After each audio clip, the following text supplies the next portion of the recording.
Good morning viewers, my self doctor Priyanka Saini. आज हम BEd first year के childhood and growing up paper के अंतर्गत व्यक्तित्व के निर्धारक तत्व की स्टडी करेंगे। पूर्व के जो वीडियो है उसमें हमने व्यक्तित्व के निर्धारक तत्व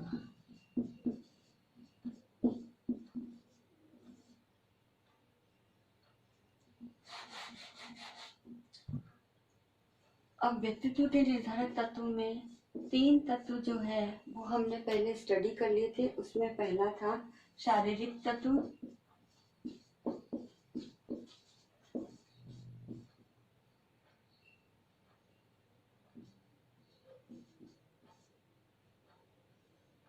दूसरा वंशानुक्रम और तीसरा था वातावरण। तो इन 3 तत्वों के ऊपर इससे पहले वाला जो वीडियो अपलोड किया गया है, आप उसके अंदर इन तत्वों की स्टडी कर सकते हैं। इसके नेक्स्ट जो तत्व है जो हमारी पर्सनैलिटी को निर्धारित करते हैं, इसमें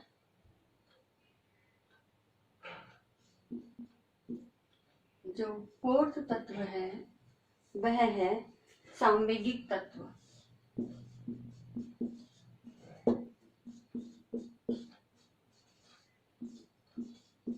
यानी हमारे इमोशंस।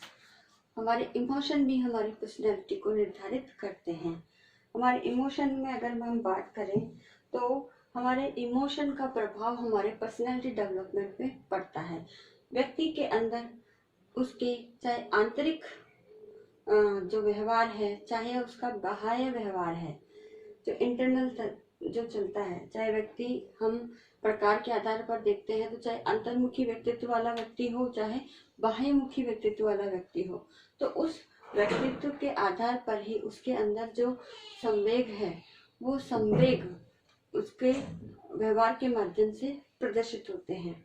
तो इसी आधार पर जो संवेग है, कोई व्यक्ति मिलनसार होता है, हंसमुख होता है, कोई चिड़चिड़ा होता है, कोई अगर हम कहें कि दूसरों पर शीघ्र प्रभाव जमाने वाला होता है, सोशल होता है। तो ये सारे जो संवेग हैं, इन संवेगों के माध्यम से ही पर्सनैलिटी का डेवलपमेंट होता है या पर्सनैलिटी को निर्धारित करता है। तो पर्सनैलिटी को निर्धारित करने में संवेगों का अपना बहुत ही इम्पोर्टेंट रोल है और ये संवेग ही व्यक्ति के व्यवहार के माध्यम से हमें दिखाई देते हैं। नेक्स्ट आता है लिंग तत्व, यानी जेंडर। तो जो लिंग तत्व है,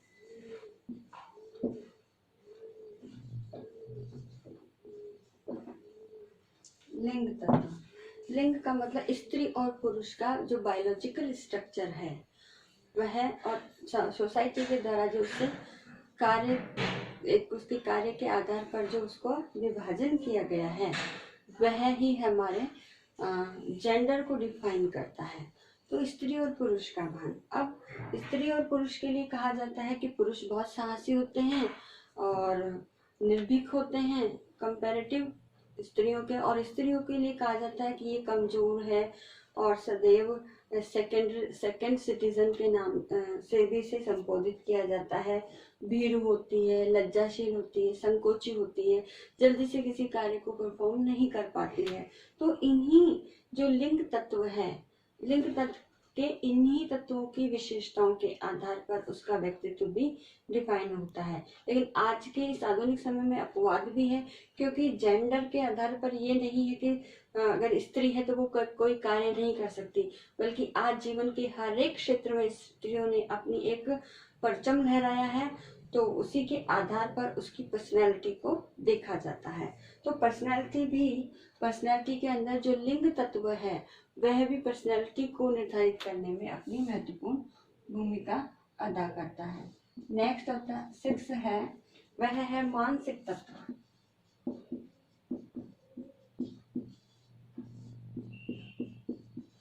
अब इन मानसिक तत्वों के अंतर्गत जो है हमारी बुद्धि, सबसे पहले मन, बुद्धि, हमारी जो विचार है, तर्क शक्ति है, कल्पना शक्ति है, निर्णय शक्ति है, आलोचनात्मक शक्ति है, जिसके मनन शक्ति है, चिंतन शक्ति है। ये सारी हमारे मानसिक तत्व हैं और हमारी शक्तियां भी हैं। ये शक्तियां भी हमारे व्यक्तित्व को प्रभावित या निर्धारित करती है। अब सबसे इम्पोर्टेंट अगर इसमें माना जाता है तो वो होता है बुद्धि तत्व।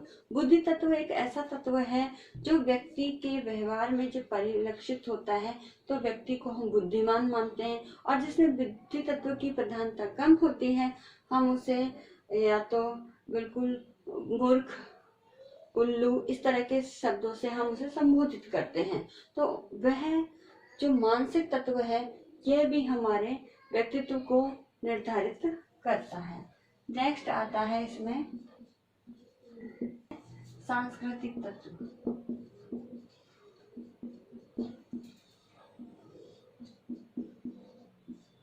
तो हमारी जो संस्कृति है वह भी हमारे व्यक्तित्व को प्रभावित करती है या व्यक्तित्व को निर्धारित करती है। संस्कृति हमारे संस्कारों का समूह है। हमारे जो कार्य करने के लिए हमारे जो भारतीय अगर हिंदू धर्म के आधार पर हमारे 16 संस्कार होते हैं, वो 16 संस्कार ही हमारे इस संस्कृति के प्रमुख तत्व है जो इस संस्कृति को शो करते हैं कि दिस इज इंडियन कल्चर। तो इन सांस्कृतिक तत्वों में संस्कारों का समूह होने के साथ साथ ये सांस्कृतिक तत्व हमें पूर्वजों से प्राप्त होते हैं, जो हमारे फॉर फादर्स होते हैं उनसे। और फॉर फादर्स द्वारा जो दिए गए हमारी संस्कृति के जो तत्व है या हमारे संस्कार है वह हम एक पीढ़ी से दूसरी पीढ़ी में उसे हस्तांतरित करते हैं, और आज तक हमारे इन्हीं संस्कारों को हम हमारे फॉलो करते रहे हैं, और वही संस्कार या संस्कृति के तत्व हमारे व्यक्तित्व को प्रभावित करते हैं। अगर इसमें हम देखा जाए तो हमारे जो जातीय गुण हैं, जैसा कि मनोविश्लेषणवादी युंग महोदय ने कहा कि हमारे जातीय गुण या हमारे जो संस्कार है वह हमारी पर्सनैलिटी को निर्धारित करते हैं। तो इस प्रकार जो जातीय जो व्यक्तित्व को निर्धारित करने में जातीय संस्कृति का इम्पोर्टेंट रोल है। तो जातीय संस्कृति के आधार पर हमारी पर्सनैलिटी दिखाई देती है। हिंदू धर्म की अपनी होगी, मोमडन्स की अपनी होगी, जैन की अपनी होगी। हर एक का अपना जो संस्कृति है अपने धर्म के आधार पर, अपनी जाति के आधार पर, तो उन्हीं विशेषताओं के आधार पर उस व्यक्ति की पर्सनैलिटी हमें दिखाई देगी। नेक्स्ट आता है सामाजिकीकरण।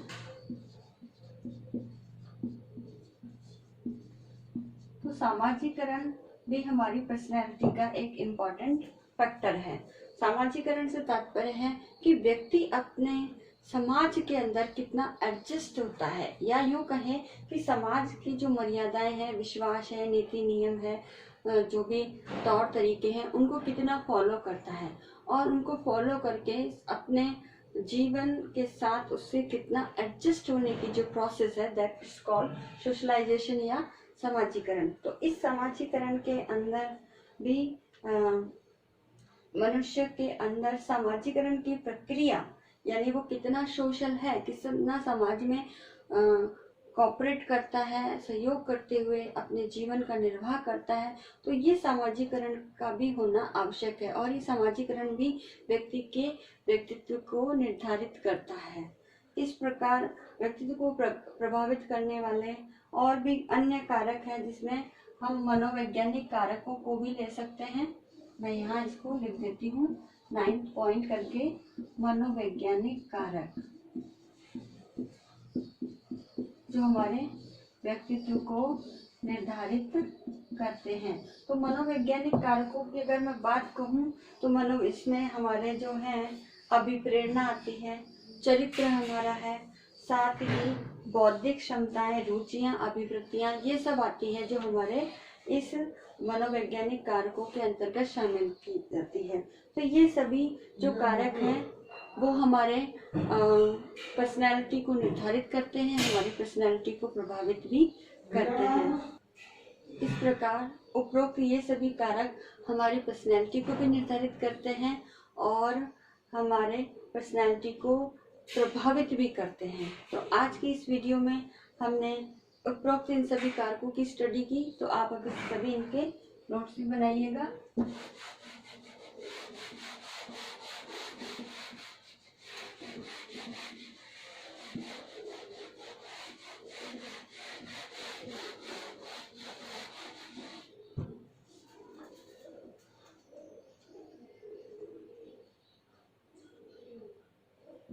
इसके अंदर आपको एक असाइनमेंट दिया जाता है आज।